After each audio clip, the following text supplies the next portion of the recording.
morning. Today we have here Miss Hallmark, a tree that is present in our days, but we don't know about it. Thank you for inviting me and know of firsthand what happens here in the forest of Hallmark. The cork that they extract to you, why did they use? First of all, we cannot speak about the extraction of the cork since we don't know my biological structure. What do you mean? A tree only has tree and a trunk is not like this? No, this is what it seems, but I have more than that.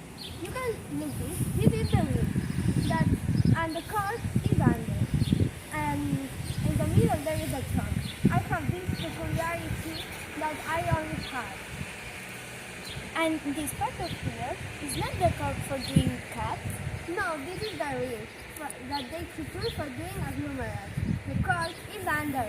Even if it seems, it's not the cork because it doesn't have the good qualities that the cork has. And during my anterior question, the cork that they extract to you, why did they use? Start for the beginning. I born it of an anaconda that you can't have here. I went rowing, and when I was 13 years old, a group of men come with a very sharp accent, and they extracted me the first cell, the bar. 10 years later, they returned, and they extracted me the cork. I thought that that cork they made cups of wine of good quality, but not.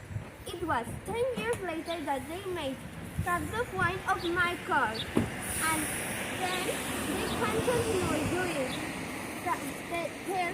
for every 10 years for 200 years.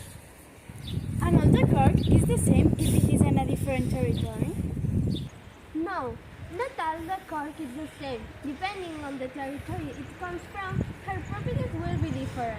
For this, you can find a cup identical to another one.